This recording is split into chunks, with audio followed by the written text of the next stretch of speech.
દર્શક મિત્રો, અત્યારનો જે ટ્રેન્ડ ચાલી રહ્યો છે અને જે ઝડપી લાઈફસ્ટાઈલ એટલે ફાસ્ટ લાઈફસ્ટાઈલમાં આપણે સૌ કોઈ જીવી રહ્યા છે, અનેક રોગોનું ઘર આપણા શરીરમાં થઈ રહ્યું છે. સામાન્ય શરદી ઉધરસ કહીએ કે પછી કેન્સર જેવી બીમારીઓ કહીએ કે કિડનીની જો વાત કરું તો કિડનીના રોગોને લઈને પણ લોકોમાં ઘણા બધા સવાલ ઊભા થયા છે. લોકોના મનમાં પ્રશ્નો થાય છે, ડાયાલિસિસ છે, કિડની ટ્રાન્સપ્લાન્ટ છે, એને લઈને.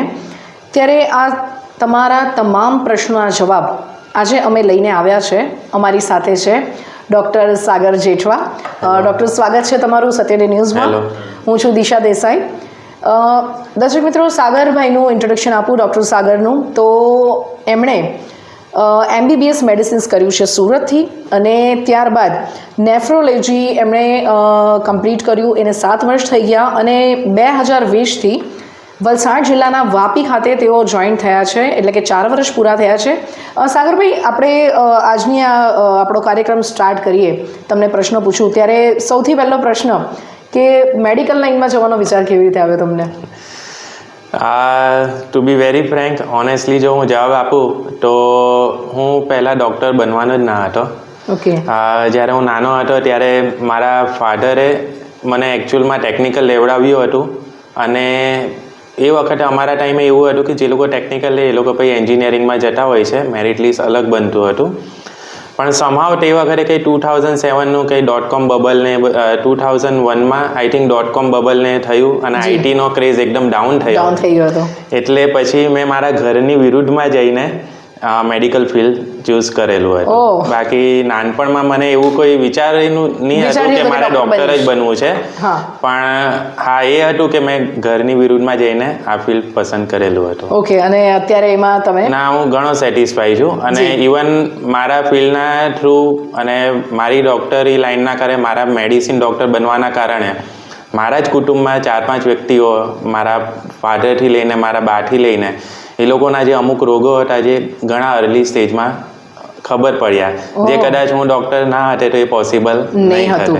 જી, ખૂબ જ સરસ વાત કરી તમે ડૉક્ટર સાગર. ત્યારે હું તમને અત્યારે એક મહત્વનો પ્રશ્ન પૂછું છું. અમારા દર્શક મિત્રોને, ઇવન કદાચ મારી વાત કરું તો ઘણીવાર એવું થાય, આપણને એમ થાય કે હવે નોર્મલ શરદી બી થઈ છે તો છીંકો આવે ને રનિંગનો સ્ટાર્ટ થાય એટલે વી ફીલ કે આપણને શરદી છે તો આપણે ડૉક્ટર પાસે જઈએ. કિડનીની જો હું વાત કરું, કારણ કે ઘણી વખત એવું બનતું હોય છે કે સીધું આપણે જ્યારે રિપોર્ટ્સ નહીં કરાવીએ ત્યારે આપણને ખબર પડે કે નાઉ ધીસ ઇઝ ધ સ્ટેજ અને we have to start dialysis. બરાબર. તો પહેલી વાત તો એ કે અમારા દર્શક મિત્રોને પણ જાણવું છે તમારી પાસેથી, અને હું આપને પૂછવા માગું છું કે કિડનીના રોગો છે, કિડનીને લગતા, એની સામાન્ય એટલે આમ આપણે કહેવાય ને કે જાણ કેવી રીતે આપણને થાય, કદાચ આપણે ટેસ્ટ ના કરાવીએ પહેલાં એના સિમ્ટમ્સ? કરેક્ટ. આ તમે ખૂબ મહત્વપૂર્ણ પ્રશ્ન પૂછ્યો છે. જી. અને આની જાણકારી સમાજમાં દરેક વ્યક્તિને હોવી ખૂબ જરૂરી છે. કિડનીના રોગો જે છે તેમાં જનરલી 80% જેટલા રોગોની અંદર કોઈપણ જાતના લક્ષણો આવતા નથી હોતા. કારણ કે લોકોને એવું હોય છે કે પેશાબ થાય છે એટલે અમારી કિડની સારી છે, પ્રોપર વર્ક કરે છે. પણ મારા જેટલા ડાયાલિસિસના પેશન્ટો છે તેમાંથી 50% દર્દીઓ એવા છે જે લોકોને હાલના તારીખે પણ એ લોકોને 800 થી 900 ml જેટલો યુરિન આવે છે, તેમ છતાં એ લોકો ડાયાલિસિસ ઉપર છે. એટલે પહેલી વસ્તુ એ માન્યતા ખોટી છે કે પેશાબ આવે છે એટલે કિડની સારી છે. બીજી વસ્તુ, જે સામાન્ય રીતે કમરમાં દુખાવો થવો, પેશાબમાં લોહી જવું, બરાબર, પેશાબ ઓછો થઈ જવો, આ બધા અમુક કિડનીના રોગોના લક્ષણ હોઈ શકે. જેમ કે પથરી થઈ હોય, તમને પેશાબમાં ઇન્ફેક્શન કે કિડનીમાં ઇન્ફેક્શન લાગ્યું હોય તો એવા સંજોગોમાં તમને કિડનીના લક્ષણો જોવા મળશે. પગ ઉપર સોજા આવી જવા, જ્યારે પેશાબ ઘણો ઓછો થઈ જાય, મોઢા ઉપર સોજા આવી જવા, તે પણ કિડનીના લક્ષણો હોઈ શકે. પણ આ સિવાય જે વસ્તુઓ લોકોને ખબર નથી તેમાં કયા કારણ, જેમ કે તમારા લોહીના ટકા ઓછા રહેવા, તે પણ કિડનીની બીમારીનું લક્ષણ હોઈ શકે. ઓકે. એટલે આપણે તો એવું માનીએ કે લોહીના ટકા ઓછા હોય તો it's a deficiency of haemoglobin. નહીં, એવું નથી હોતું. કિડનીમાંથી એક એરિથ્રોપોઇટિન નામનો હોર્મોન નીકળતો હોય છે, જે હોર્મોન બોન મેરો ઉપર કામ કરે તો જ બોન મેરો હિમોગ્લોબિન બનાવે અને તમારા શરીરમાં હિમોગ્લોબિનનું પ્રમાણ જળવાઈ રહે. એટલે જનરલી જેટલા ડાયાલિસિસ પર પેશન્ટો જતા હોય છે, અમારી ભાષામાં ક્રોનિક કિડની ડિઝીઝ એક બીમારી હોય છે, અને બીજી જે બીમારી હોય છે તે એક્યુટ કિડની ઇન્જરી હોય છે. હું થોડી ડિટેલમાં વાત કરીશ જેથી પબ્લિકમાં પણ આ મેસેજ જાય કે ખરેખર કિડનીના રોગો શું છે. શ્યોર. એક્યુટ કિડની ઇન્જરી એટલે એની અંદર કિડનીને ફક્ત સોજો હોય છે. એવા દર્દીઓ ધારો કે ડાયાલિસિસ ઉપર પણ જતા રહે તો એમની કિડની નોર્મલ થઈ શકે છે. હવે જ્યારે ક્રોનિક કિડની ડિઝીઝ એ એવો રોગ છે જેમાં કિડનીને કાયમી તકલીફ હોય અને એ કિડની પરમેનન્ટ ખરાબ થતી હોય છે અને એક વખત તમને જો CKDનો રોગ થયો તો એ નક્કી થઈ ગયું કે આગળ જતાં તમને ડાયાલિસિસ આવશે. હાલમાં મેડિકલ સાયન્સમાં એનો કોઈ ઈલાજ નથી કે જેનાથી CKD રોગ રિવર્સ થઈને તમારી કિડની ફરીથી નોર્મલ થઈ શકે. એટલે CKD અને AKIમાં ડિફરન્શિએટ કરવું ખૂબ જરૂરી છે અને એના માટે નેફ્રોલોજીસ્ટને કન્સલ્ટ કરવું ખૂબ જરૂરી છે. કારણ કે જો AKI કોને કહેશો, જ્યારે તમારું સિરમ ક્રિએટિનિન જે કિડનીનો રિપોર્ટ હોય છે એ ક્રિએટિનિન જો તમારું 3 મહિના સુધી વધારે રહે તો એ CKD કહેવાય અને જો એ 3 મહિનાની અંદર નોર્મલ થઈ જાય તો એ AKI રોગ કહેવાય. જે AKI રોગ હોય તેમાં કોઈ વાંધો ના આવે. ઘણા દર્દીઓ મારી પાસે આવતા હોય છે જેમાં મલેરિયામાં, ડેન્ગ્યુમાં કે પછી ઘણો એ લોકોએ શારીરિક શ્રમ કરી લીધો હોય, પાણી ઓછું પીધેલું હોય, એવા ખાસ કરીને ઘણા મેરેથોન દોડતા હોય છે, ફાસ્ટ સાયકલિંગ કરતા હોય છે, પર્વત ચડતા હોય છે અને પાણી નથી પીતા હોતા. એવા દર્દીઓ પણ ઘણા આવેલા જેમાં કિડની ફેલ થઈ છે. એ લોકો ડાયાલિસિસ ઉપર ગયા છે પણ મહિનામાં એમનું ક્રિએટિન ફરીથી નોર્મલ થઈ ગયું છે, જિંદગી ડાયાલિસિસ ફ્રી થઈ ગઈ છે. અને બીજા રોગો એવા છે જેમાં ઘણી વખત મારી પાસે પેશન્ટો આવેલા હોય છે જેમાં હાલમાં જ મેં મહિના પહેલાં જોયેલો 8 વર્ષનો છોકરો હતો જે સીધો 7 ક્રિએટિનિન સાથે આવેલો હતો અને હિમોગ્લોબિન ફક્ત 8% હતું અને એની કિડની કાયમી ફેલ હતી. 8 વર્ષનો છોકરો. હવે એ છોકરો આવ્યો હતો બીજી કમ્પ્લેન સાથે કે એને રમતા રમતા ઘણો થાકી જાય છે અને રિપોર્ટ ચેક કર્યો, એનું હિમોગ્લોબિન ઓછું હતું.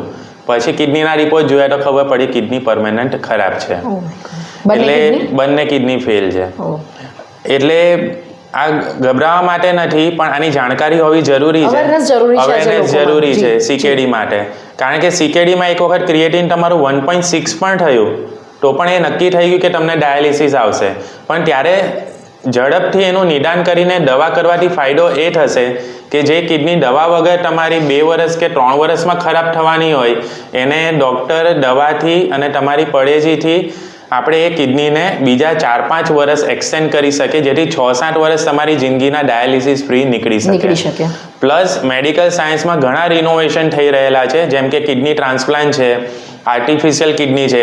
જો એમાં કંઈ બીજા સંશોધનો થાય તો સ્ટેમ સેલ થેરાપી ને એવું બધું જો થાય તો તમારી કિડની થોડી પણ સારી હશે તો તમને એ સારવારનો બેનિફિટ થઈ શકે કે જેથી કરીને તમને ડાયાલિસિસથી પણ બચી શકો. એટલા માટે કિડનીના રોગનું ઝડપથી નિદાન કરવું જરૂરી છે. ખૂબ જ જરૂરી છે. હવે આમાં તમે જે મને કહ્યું કે સાહેબ હવે આમાં લક્ષણો તો ખબર પડતા નથી, તમે ના પાડી કે 80%માં નથી હોતા, તો મારે નક્કી કેવી રીતે કરવું કે કોણે રિપોર્ટ કરાવવાના અને કોણે નહીં કરાવવાના. તો હવે કોણે રિપોર્ટ કરાવવાના, તો જે લોકોની ઉંમર 45 વર્ષ કરતાં વધારે હોય એ લોકોએ દર વર્ષે ભલે એમનું ક્રિએટિનિન નોર્મલ આવે તેમ છતાં વર્ષમાં એક વખત ક્રિએટિનિનનો રિપોર્ટ કરાવવો જરૂરી છે. જે લોકો પ્રેશર, ડાયાબિટીસ, લીવરની તકલીફ છે, મગજની તકલીફ કે હૃદયની તકલીફ છે એનાથી સફર થતા હોય છે એ લોકોએ દર 6 મહિને કિડનીના રિપોર્ટ કરાવવા જોઈએ ભલે ક્રિએટિનિન નોર્મલ આવે. ઓકે, એમ નોર્મલ આપણે વર્ષમાં પણ બ્લડ ને શુગરનો જો ઇશ્યુ હોય, કોઈ પણ બીજી બીમારી હોય, હા, જે ક્રોનિક બીમારી, 6 મહિના એમણે 6 મહિને રિપોર્ટ કરાવી લેવાનો. એક રિપોર્ટ જ કરાવવાનો હોય છે પણ એનાથી ફાયદો એ થશે કે જો તમારું ક્રિએટિન વધારે આવશે તો તરત તમે એમાં સારવાર લઈ શકાય, તરત એમાં આપણે કાળજી લઈ શકો. અને બીજું ખાસ કરીને પેઇન કિલર અને દુખાવાની ગોળીઓ છે ડાયરેક્ટથી મેડિકલ સ્ટોર ઉપરથી ના લેવી ડૉક્ટરની સલાહ વગર. કારણ કે પેઇન કિલર્સ ને બીજી ઘણી બધી દવાઓ છે જે ડૉક્ટરની સલાહ વગર લેવાથી પણ કિડનીને નુકસાન પહોંચે છે. એની સીધી અસર, સાઇડ ઇફેક્ટ કિડની પર જ જતી હોય છે. હા, એ ઘણી વખત આપણે ડૉક્ટર્સો કહેતા હોય છે પણ કહેવાય ને કે અત્યારે તો ગૂગલ બાબા પર પણ બધા જ બધું સર્ચ કરી લેતા હોય છે અને નોર્મલ પેઇન કિલર્સ લઈ લઈએ છીએ. પણ તમે કીધું બરાબર છે વાત ડૉક્ટર કે સીધી કિડની પર અસર કરે. ડૉક્ટર, એક બીજો પ્રશ્ન તમને અત્યારે પૂછવાનું મન થાય છે કે અને ઘણા લોકો, મેં પોતે બી સાંભળ્યું છે, ઘણા ફેમિલીઝમાં અવારનવાર આપણે જોતા પણ હોય છે, એની માટે અવેરનેસ પ્રોગ્રામ થાય છે. કિડની ડાયાલિસિસ માટે લોકોમાં ઘણી ગેરમાન્યતાઓ છે. Correct છે. તો ડાયાલિસિસ કર્યા પછી શું માણસ એક નોર્મલ લાઈફ જીવી શકે? યસ, ડાયાલિસિસ માટે પણ તમે આ ઘણો સારો પ્રશ્ન પૂછ્યો છે. ડાયાલિસિસ માટે પણ આપણા સમાજમાં જાગૃતતા હોવી જરૂરી છે. પહેલી વસ્તુ, ડાયાલિસિસથી કોઈ દિવસ પણ શરીરને નુકસાન થતું હોતું નથી.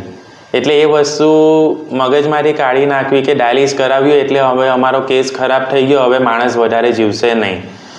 ડાયાલિસિસ કરવાથી નુકસાન નથી થતું. આ પહેલાં જેવું છે કે સાપ કરડે એટલે આપણે હંમેશા લાઈક હવે આપણું જીવ જોખમમાં આવી ગયો. પણ જ્યારે આપણને ખબર છે કે 70-80% સાપ ઝેરી હોતા નથી, બરાબર છે, એના ડરથી માણસ પરેશાન થાય છે. એવી રીતે ડાયાલિસિસમાં પણ એના ડરથી માણસ વધારે પરેશાન થાય.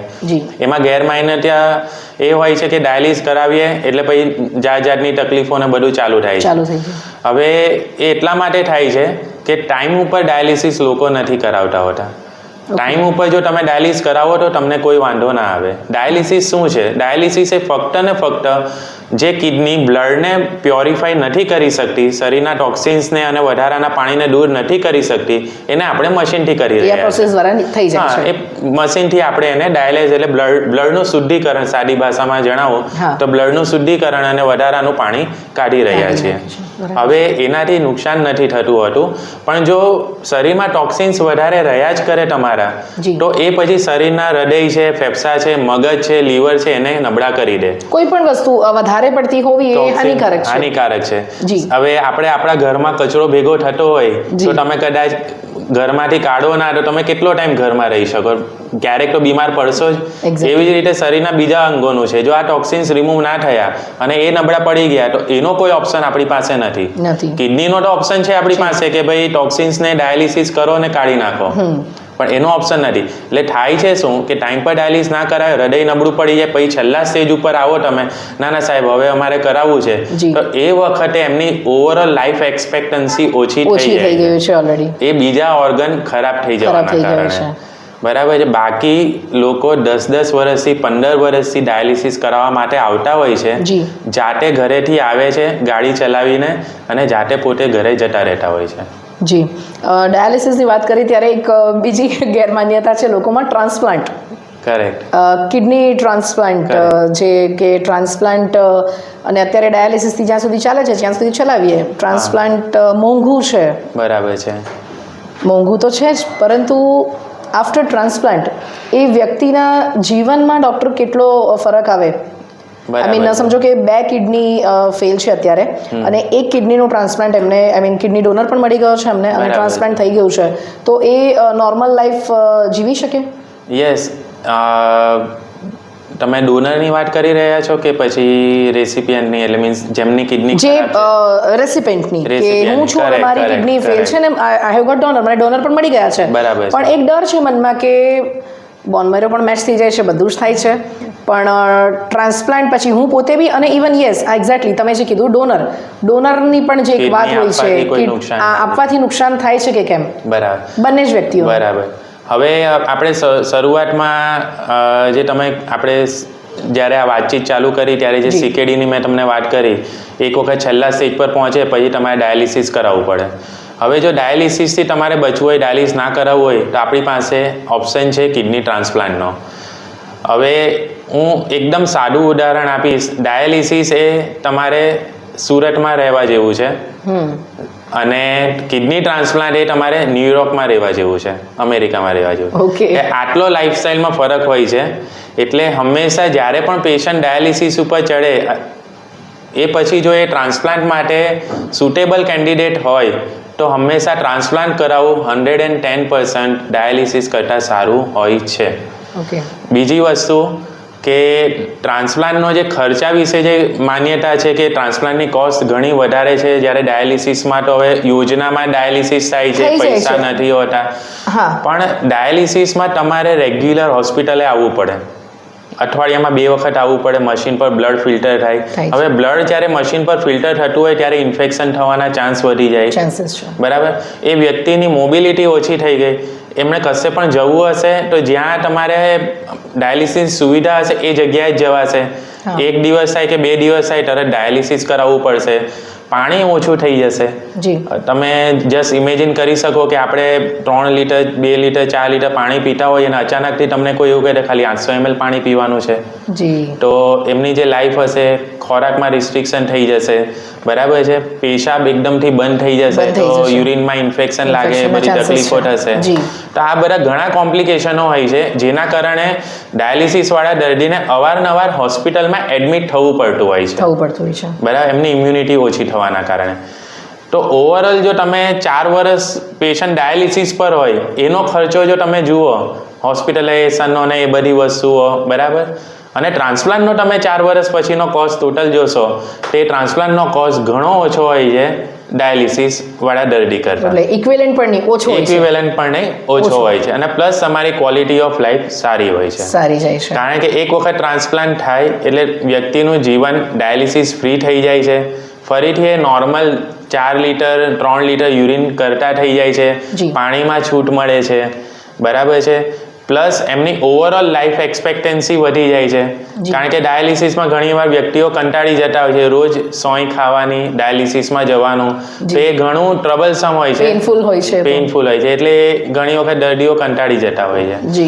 જ્યારે આમાં તમારે ડાયાલિસિસ ટોટલી નીકળી જાય છે, તમે જ્યાં જવું હોય ત્યાં જઈ શકો છો, વ્યવસ્થિત રીતે જે ખાવામાં પહેલાં પડેજી હતી તે નહીં રહેશે, પાણી વ્યવસ્થિત પી શકો છો, બરાબર.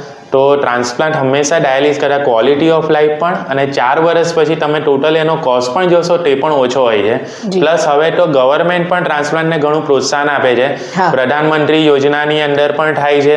પ્લસ ટ્રાન્સપ્લાન્ટનું CM ફંડ પણ ગવર્મેન્ટ ઘણી વખત અલગથી આપતા હોય છે, તો તેમાં પણ તમે બેનિફિટ લઈ શકો. તો જે વસ્તુ ટ્રાન્સપ્લાન્ટ, મને યાદ છે આજથી 4-5 વર્ષ પહેલા ટ્રાન્સપ્લાન્ટનો ખર્ચો લગભગ 20 લાખની આજુબાજુ થતો હતો. હવે પ્રાઇવેટમાં તમે ટ્રાન્સપ્લાન્ટ કરાવો તો લગભગ કોઈ પણ યોજના વગર તો 12 લાખમાં લગભગ થાય છે, બરાબર છે. અને હમણાં હરિયામાં ટ્રાન્સપ્લાન્ટ કર્યું, એમાં અમે 7 લાખ રૂપિયામાં કર્યું. યસ, પણ ટોટલ ક્રાઉડ ફંડિંગથી થયું અને ટોટલ 0 કોસ્ટ ઉપર, પેશન્ટ પાસેથી 1 રૂપિયો નહીં લેવામાં આવ્યો. જી ડૉક્ટર સાગર, એ જ તમને હું પૂછવા માંગતી હતી. આપણે જ્યારે તમારી જોડે સંપર્ક થયો, એ મહત્વની વાત. દર્શક મિત્રો, તમારે પણ આ વાત ખાસ ધ્યાનથી સાંભળવા જેવી છે.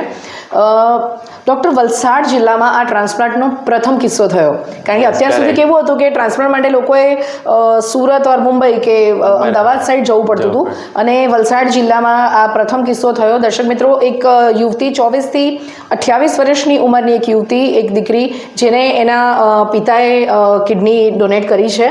તો ટોટલ તમે કેટલી કોસ્ટિંગ કીધી? ટોટલ 7 લાખની અંદર, અને એ ક્રાઉડ ફંડિંગમાં હતું. એટલે બેઝિકલી જે મારું પેશન્ટ હતું તે નેપાળના હતા, એટલે નેપાળની ગવર્મેન્ટ, ત્યાંની સરકારો, પ્લસ રોટરી ક્લબ હોસ્પિટલ, હરિયા હોસ્પિટલમાં જે બધા ડોનેટ ફંડિંગ થયું હતું, એમાંથી ટોટલ ખર્ચો કાઢેલો છે, કર્યો છે. કરેક્ટ. અને આ દીકરી જે છે એ 24 વર્ષની, 24 થી 28 વર્ષની વચ્ચેની ઉંમર છે, અને એમના ફાધરની ઉંમર આઈ થિંક 56 કે 57 વર્ષ છે. તો પિતા છે એટલે દીકરીને કિડની આપા રેડી થઈ જ જાય, પણ એમના કોઈ પ્રશ્ન હતા કે કઈ રીતે? એકચ્યુઅલી જ્યારે એમને ટ્રાન્સપ્લાન્ટની વાત કરવામાં આવી તો એ ઇમિડિયેટ રેડી થઈ ગયા. ના સાહેબ, આપ મેરા કિડની લે લો, મેરી બેટી કો દે દો, અચ્છા રહેગા. તો એમને સમજાવ્યું કે એવું નથી હોતું, તમે આપો, રેડી છો, બરાબર છે. અમે પણ એઝ અ મેડિકલી પેશન્ટનો પૂરો ચેકઅપ કરવામાં આવે. ડોનર જે ડોનેટ કરવા માંગતા હોય એમને જો કોઈ બીજા રોગો ના હોય, કિડનીના, હૃદયના, ફેફસાના, લીવરના, અને અમારી જો ટોટલ ચેકઅપમાં એ કમ્પ્લીટ બરાબર હેલ્ધી નીકળે, તો પછી અમે એમને એક્સેપ્ટ કરી કે હા, હવે તમે એમને ડોનેટ કરી શકો છો. પ્લસ આના પછી અમે ગવર્મેન્ટની મંજૂરી લેતા હોઈએ છીએ. ગવર્મેન્ટનું લેટર આવે પછી અમે ટ્રાન્સપ્લાન્ટમાં આગળ વધતા હોઈએ છીએ. બીજી વસ્તુ કે ઘણીવાર એવું થાય કે ભાઈ મેં કિડની આપી દીધી, હવે મને પાછું ડાયાલિસિસ આવી ગયું, તો મારી શું કરીશ, કેવી રીતે જીવીશ? કરે છે, પણ એવું નથી હોતું. કિડની તમારે જીવવા માટે એક કિડની હોય તો પણ એ કાફી છે. એક કિડની પર પણ તમે આખી જિંદગી નોર્મલી જીવી શકો છો. ઘણા લોકોને જન્મથી એક કિડની હોય છે ને આખી જિંદગી ખબર જ નથી પડતી કે એમની એક જ કિડની હતી. 80 વર્ષે 90 વર્ષે ઘણા મારી પાસે આવે સોનોગ્રાફી વાળા, મેં એવા ઘણા પેશન્ટો જોતો હોઉં છું કે પેટમાં દુખાવો થયો અને મેં સોનોગ્રાફી કરાવી ને ખબર પડી કે એક જ કિડની છે. એટલે આટલા વર્ષ જીવી ગયા પણ ખબર નહીં પડી ને રિપોર્ટ પણ નોર્મલ જ હતો. એટલે જીવવા માટે એક કિડની ઇનફ છે. એટલે ડોનર જે ડોનેટ કરતા હોય છે એમને કોઈ પણ જાતનું નુકસાન ના થાય એની સંપૂર્ણ કાળજી લેવામાં આવતી હોય છે ટ્રાન્સપ્લાન્ટ પહેલા, અને એમને કોઈ નુકસાન થતું પણ નથી હતું. ફક્ત એક વસ્તુ છે કે પછી તમારી પાસે એક જ કિડની છે તો દર વર્ષે રિપોર્ટ કરાવવા જરૂરી છે કે જેથી કરીને એક કિડનીમાં કંઈ નુકસાન થતું હોય તો તમે તરત એની દવા કરાવી શકાય. બરાબર. ડૉક્ટર, ખૂબ જ સુંદર તમે માહિતી આપી ડાયાલિસિસ અને ટ્રાન્સપ્લાન્ટ માટે. ત્યારે અહીંયા એક બીજો મહત્વનો પ્રશ્ન આવે છે, જે કિડનીના રોગોમાં આપણે ક્રિએટિન લેવલની જે વાત હોય છે ખૂબ જ મહત્વનું હોય છે ક્રિએટિન લેવલ. તો ઘણી જગ્યાએ ઇવન અમે પોતે જોયું છે ને ફ્રેન્ડ્સ હોય છે કે કોઈ પણ ઓળખીતા હોય છે, જો કે મારી કરતાં વધારે તમને ખ્યાલ હશે કે આપણે કોઈ પણ તમે કીધું તેમ કે જે એક સામાન્ય પેઇન કિલર બી હોય ડૉક્ટરને પૂછ્યા વગર ન લેવાય, ત્યારે ઘણી વખત અમુક જગ્યાએ જાહેરાતો આવતી હોય છે કે આનાથી તમારું ક્રિએટિન લેવલ જળવાઈ રહેશે, પાવડર કે લાઈક સમથિંગ એવું ઘણું બધું હોય છે. તો એ માટે તમે શું કહેશો? કારણ કે ઘણા લોકો આનાથી ગેરમાર્ગે દોરાતા હોય છે પેશન્ટ. બરાબર છે. આ પ્રેક્ટિસ અનફોર્ચ્યુનેટલી આપણે ઇન્ડિયાની અંદર આવી પ્રેક્ટિસ ખૂબ વ્યાપક પ્રમાણમાં થઈ પણ રહેલી છે. જી, થાય જ છે. બરાબર છે. અને આવા બની બેઠેલા ઘણા ડૉક્ટરો હોય પણ છે જેમની પાસે કોઈ પણ જાતની ડિગ્રી કે એક્સપિરિયન્સ હોતો નથી અને એ ફક્ત લોકોના ડરનો બેનિફિટ ઉઠાવે છે. બધા જ, હું એવું નથી કહી રહ્યો કે આયુર્વેદ એક કોઈ સાયન્સ નથી, હોમિયોપેથિક એક સાયન્સ નથી. આયુર્વેદ, હોમિયોપેથ એ પણ એ લોકોની રીતે બરાબર છે, એ એમની ટ્રીટમેન્ટ બરાબર છે. પણ એમના નામ ઉપર ઘણા બધા લગભગ 90% ફેક લોકો પ્રેક્ટિસ કરી રહ્યા છે કારણ કે એમની ઉપર ગવર્મેન્ટનો કોઈ કંટ્રોલ નથી હોતો અનફોર્ચ્યુનેટલી. કારણ કે ક્યાંથી તમને પકડશો? કારણ કે એ લોકો તો ફરતા ડોક્ટર હોય છે. તમે જોયું હોય તો ભાઈ આ ગામથી આ ડોક્ટર આવેલા છે, બહુ ફેમસ ડોક્ટર છે, તમને આ ચૂરણ આપી દેશો એટલે સારું રહે. હવે કોઈ ફરિયાદ પણ કરે એટલી વારમાં તો એ ભાઈ ત્યાંથી જઈને બીજે કોઈ પહોંચી ગયા હશે. અને ભારત આટલું મોટું છે, કોઈને તમે પકડી ના શકો. બરાબર છે. એટલે મારા હિસાબે એક સાદું ઉદાહરણ આપું તો તમે ટ્રેનમાં જ્યારે ચડો સીટ ઉપર, એક પાણીનો બોટલ પડેલો છે સીલ બંધ, તમે એ પાણી પીશો? તમે પાણી નહીં પીશો. સીલ બંધ પડેલો છે પણ તમને ખબર નથી કે આ પાણીમાં શું હોય શું ના હોય, તમે નહીં પીશો. તો જે તમને ચૂરણ પાવડર આપવામાં આવે છે એ તમે કેવી રીતે લઈ શકો જ્યારે તમને ખબર નથી કે એની અંદર શું છે? જ્યારે એલોપેથી દવામાં તો એની અંદર કન્ટેન્ટ ને બધું ટોટલી લખવામાં આવે છે કે આ છે, અને એ ટોટલ લેબોરેટરીમાં ચેક થઈને આવે છે. જે દવાઓ કંપનીઓ બનાવતી હોય છે તેની ઉપર ગવર્મેન્ટના ઇન્સ્પેક્શન થતા હોય છે ટાઈમ ટુ ટાઈમ. જ્યારે આ બધી વસ્તુઓ પર કોઈ પણ પ્રકારનું ગવર્મેન્ટનું નિયંત્રણ નથી હોતું. એટલે એમાં તમે તમારી જવાબદારી ઉપર લઈ શકો કે ભાઈ અમારે નુકસાન રહે. પણ મારું કહેવાનું એ છે કે આવી બધી વસ્તુઓથી દૂર રહેવું જોઈએ. બરાબર. જેમાં આપણને ખબર ના હોય કે આ ચૂરણ પાવડરમાં શું છે, નુકસાન કરશે, કોઈ કહી દે છે અને એના કારણે તમે લેશો તો એ તમારા માટે અને તમારા શરીર માટે ઘણું જોખમી થઈ જશે. જી ડૉક્ટર, તમે 4 વર્ષથી વાપીમાં છો અને જે મેં તો જ્યારે ખબર પડી મને કે વલસાડ જિલ્લામાં પ્રથમ આપણો ટ્રાન્સપ્લાન્ટનો કિસ્સો વાપીમાં થયો, તો હવે આ રેગ્યુલર ટ્રાન્સપ્લાન્ટ અહીંયા આપણે ત્યાં થશે. અમારા દર્શક મિત્રોને એના માટે થોડીક આપ માહિતી આપો તો સારું પડશે. યસ, કિડની ટ્રાન્સપ્લાન્ટ રેગ્યુલરલી જ આપણે ત્યાં થાય છે. મારા ઘણા બધા પેશન્ટોને એને હું પ્રોત્સાહન આપી રહ્યો છું કે તમે ટ્રાન્સપ્લાન્ટ કરાવો. ટ્રાન્સપ્લાન્ટ દરેક વ્યક્તિ ના કરાવી શકે કારણ કે ટ્રાન્સપ્લાન્ટ કરતી વખતે પણ તમારે જે વ્યક્તિને ટ્રાન્સપ્લાન્ટ કરાવવું હોય, જે દર્દી ડાયાલિસિસ ઉપર છે, એમણે પણ પૂરા શરીરનો ચેકઅપ કરાવવો પડે. એમનું હૃદય જો બરાબર પમ્પિંગ કરતું હોય, લીવર, બીજા બધા રિપોર્ટ સારા હોય તો ટ્રાન્સપ્લાન્ટ કરી શકે. કારણ કે ટ્રાન્સપ્લાન્ટમાં પણ ઘણી બધી દવાઓ આપવામાં આવે તમારું. કારણ કે આપણા શરીર જે ટ્રાન્સપ્લાન્ટવાળું દર્દી છે તેમાં બીજા વ્યક્તિની કિડની આવી રહેલી છે, એટલે બોડી એક્સેપ્ટ કરે એના માટે ઘણી ઇમ્યુનોસપ્રેશન ડ્રગ અમારે આપવી પડતી હોય છે અને એના ડોઝીસ ટાઈમ ટુ ટાઈમ અમારે એડજસ્ટ કરવા પડતા હોય છે. એટલે ટ્રાન્સપ્લાન્ટ કરતી વખતે એક વસ્તુ ધ્યાન રાખવી કે એવું નથી કે ઓપરેશન કર્યું, કિડની મૂકી દીધી, પેશાબ ચાલુ થઈ ગયો, હવે પૂરું થઈ ગયું, હવે કોઈ દવાની જરૂર નથી, એવું નથી હોતું. ટાઈમ ટુ ટાઈમ દવા લેવી જરૂરી છે, રેગ્યુલરલી ડૉક્ટરને બતાવવું જરૂરી છે. જે થોડું અમારે કાળજી રાખવાની જરૂર છે, જેમ કે માસ્ક બાંધી રાખવું, ભીડભાડવાળી જગ્યાઓમાં ના જવું, એવું બધું રાખવું જરૂરી છે. ઇન્ફેક્શન મતલબમાં કોઈ પણ પ્રકારનું લાગવું ના જોઈએ, એટલે એની તકેદારી રાખવી જરૂરી છે, કારણ કે લાગવાની શક્યતા વધારે હોય, કારણ કે ઇમ્યુનોસપ્રેશન ડ્રગ ઉપર હોય છે એટલા માટે ઘણું ઇમ્યુનિટી આપણી ઘટી જાય. એ શરૂઆતના 4 મહિના 6 મહિના સુધી હોય છે. 6 મહિના પછી દવાનો ડોઝ ઘણો ઓછો થઈ ગયો હોય છે, તો એના પછી તમને વાંધો નહીં આવે, થોડું ઘણું ફરો, પણ માસ્ક પહેરી રાખો તો એ પેશન્ટના હિતમાં વધારે છે. બરાબર. બીજું કે હવે ટ્રાન્સપ્લાન્ટની આપણે ત્યાં એક હોસ્પિટલમાં મંજૂરી મળી છે, તો આનાથી શું છે કે જેટલા વ્યક્તિઓ આગળ આવશે, ટ્રાન્સપ્લાન્ટ કરશે, તો એનાથી ઓવરઓલ મારા અંડરમાં લગભગ અહીંયા 5,000થી વધારે મહિનામાં ડાયાલિસિસ થાય છે. 5,000 વલસાડ જિલ્લામાં? હા, વલસાડ ડિસ્ટ્રિક્ટ અને સેલવાસમાં મળીને મહિનાના 5,000થી વધારે ડાયાલિસિસ પેશન્ટ. કરેક્ટ. જેટલા હું પેશન્ટો જોઈ રહેલો છું, તેમાં રોજનું એક નવું પેશન્ટ મારા જોવામાં આવે છે જે ડાયાલિસિસ ઉપર જાય છે. એટલે આટલા બધા જ્યારે કિડનીના દર્દીઓ વધી રહેલા હોય છે ને નવા તમે જોશો તો ઘણા ડાયાલિસિસ સેન્ટરો ઓપન થતા જ જાય છે, બધા ફૂલ થતા જ જાય છે. તો ક્વોલિટી ઓફ લાઈફ પણ પેશન્ટોની ખરાબ થતી જાય છે. તો ટ્રાન્સપ્લાન્ટ કરાવશો તો તમે નોર્મલ જિંદગી જીવી શકો, ડાયાલિસિસ ફ્રી જીવી શકો, તો હંમેશા એ બેટર ઓપ્શન હોય છે ડાયાલિસિસ કરતા. અને બીજી એક વસ્તુ હું કહેવા માંગીશ કે કિડની, જે રીતે મેં કહ્યું કે લિવિંગ વ્યક્તિ, કોઈ જીવિત વ્યક્તિ પેશન્ટના જે સગામાં હોય તે તો ડોનેટ કરી જ શકે, પણ મૃત્યુ બાદ પણ તમે કિડનીને ડોનેટ કરી શકો છો. મૃત્યુ બાદ પણ? ઓકે.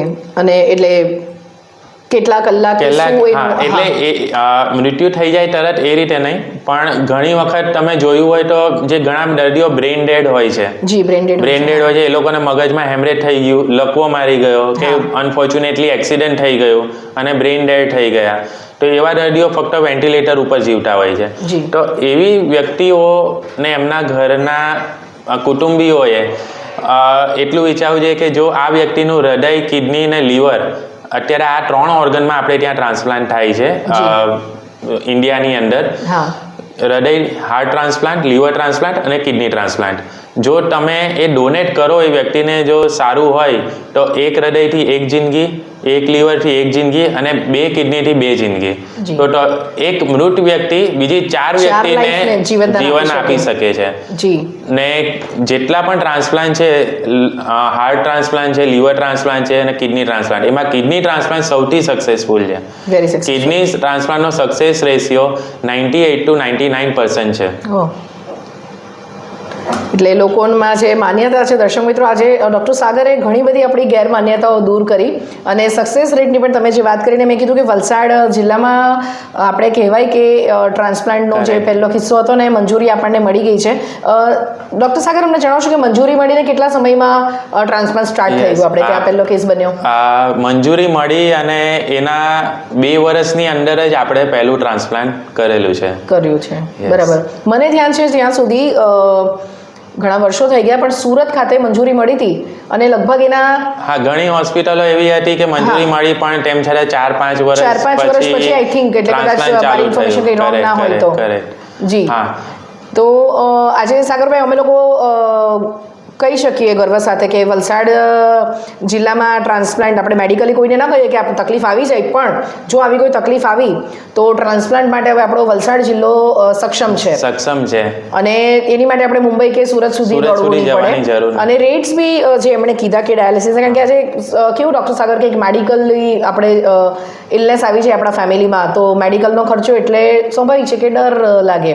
અને કોઈ સામાન્ય માણસ, હવે નેપાળી દીકરીની જે તમે વાત કરીએ તો ફંડિંગ દ્વારા ને એનાથી થઈ ગયું, ઘણી જગ્યાએ થતું હોય છે, ખૂબ જ સારી વાત છે. પરંતુ ઘણા કિસ્સામાં ફંડ નથી હોતું લોકો પાસે, ત્યારે એનજીઓઝ ને એવું બધું એ લોકોને હેલ્પ કરતા હોય છે. અને એ સિવાય પણ તમે કીધું કે પહેલા જે 20 લાખ ને એવો ખર્ચો થતો હતો, એ અત્યારે ઘટીને 7-8 લાખ સુધી પહોંચી ગયો છે. એ હરિયામાં એટલે મીન્સ વાપીની અંદર, વલસાડમાં જે અમે ટ્રાન્સપ્લાન્ટ ચાલુ કર્યું છે, ત્યાં અમે એવું વિચાર્યું છે કે 7-8 લાખમાં અમે કરી શકીશું. જી. એટલે વાપી હરિયા ખાતે આટલામાં છે. કરેક્ટ. જે કોઈ પણ પ્રકારની યોજનાના લાભ વગર. બરાબર. હવે આ જ વસ્તુ જો તમે પ્રાઇવેટમાં કરાવવા જશો તો લગભગ 15 લાખ કે એવો બોમ્બે સાઈડ તમને ખર્ચો થઈ શકે છે પ્રાઇવેટમાં. કરેક્ટ. અને યોજનાની જે તમે વાત કરી તો એ પ્રધાનમંત્રી જન યોજના કવર. કરેક્ટ. આ થોડુંક to be very frank honestly હું તમને આન્સર આપું તો આ થોડું એકેડેમિક સાઈડ ઉપર વધારે છે. એટલે આની અંદર તમારે ખરેખર એ વ્યક્તિ એના માટે એલિજિબલ છે કે નહીં, સીએમ ફંડમાંથી એમાં પૈસા રિલીઝ થઈ શકે એમ છે કે નહીં, એ અમે એપ્લાય કરી શકીએ. પછી જે ગવર્મેન્ટની મંજૂરી આવે એ રીતે તમે કરે. પોલિસી હોય છે, પોલિસીમાં જે રીતે એમાં શું હોય છે, પોલિસીઓ દર 6 મહિને 4 મહિને વર્ષે ઘણી વખત બદલાતી રહેતી હોય છે. એ પોલિસી પ્રમાણે જેટલો પણ બેનિફિટ પેશન્ટને મળવો જોઈએ એ ટોટલ મળતો હોય છે. એનું કારણ એ છે કે ટ્રાન્સપ્લાન્ટ ભલે પ્રાઇવેટ હોસ્પિટલો કરતી હોય છે પણ એની મંજૂરી આપવાવાળી ગુજરાત ગવર્મેન્ટ જ હોય છે. એટલે ગુજરાતમાં જ્યાં ટ્રાન્સપ્લાન્ટ થાય તે ગુજરાત ગવર્મેન્ટ મંજૂરી આપે તો જ અમે એમાં આગળ વધી શકાય. જી ડૉક્ટર, ખૂબ જ સરસ આપણે તમે ઇન્ફોર્મેશન આપી અમારા દર્શક મિત્રોને. અને બીજો તમે કંઈક મેસેજ આપવા માંગતા હોય તો? બીજો મેસેજ ફક્ત મારા તરફથી એ છે કે કિડનીના રોગો ઓછા થાય અને સારી કિડનીને કેવી રીતે રાખી શકો એના માટે પાણી પીવું ખૂબ જરૂરી છે. ઘણા લોકો બિઝી લાઈફસ્ટાઈલમાં પાણી ઓછું પીતા હોય છે. એટલે ટાઈમ ટુ ટાઈમ વધારે પાણી પીવું જોઈએ. ઓછામાં ઓછું, જો તમને કોઈ બીજી હૃદય, લીવર, બીજી કોઈ બીમારી ના હોય તો પાણી ઓછામાં ઓછું 3 લીટર તો પાણી પીવું જોઈએ. જમવામાં સોલ્ટનો ઇન્ટેક બને તેટલો ઓછો રાખવો જોઈએ અને પેશાબને બને ત્યાં સુધી રોકવો ના જોઈએ. અને જે રીતે મેં કહ્યું, જે હાઈ રિસ્ક પેશન્ટો છે અને એ લોકોએ ટાઈમ ટુ ટાઈમ કિડનીના રિપોર્ટો કરાવવા જોઈએ. અને ખાસ કરીને ડૉક્ટરની સલાહ વગર પેઇન કિલર્સ અને ડાયરેક્ટથી દવા લેવાનું આ બધી વસ્તુઓમાં ના જવું જોઈએ. જી, ખૂબ ખૂબ આભાર ડૉક્ટર સાગર તમારો કે આજે અમારા દર્શક મિત્રોને આટલી સરસ ઇન્ફોર્મેશન તમારા દ્વારા જાણવા મળી છે. અને દર્શક મિત્રો, તો ડૉક્ટર સાગર જેઠવા પાસેથી આપણે જે માહિતી મેળવી, ચોક્કસપણે આ દરેક માહિતી જે છે એ ખૂબ જ જરૂરી છે આપણા સૌ માટે. તો આજે આપણે વાત કરી કિડનીના રોગો વિશે નેફ્રોલોજિસ્ટ ડૉક્ટર સાગર જેઠવા સાથે. ત્યારે ફરી એક નવા ડૉક્ટર સાથે આપણે ચર્ચા કરીશું. ત્યાં સુધી જોતા રહો સત્યડે ન્યૂઝ.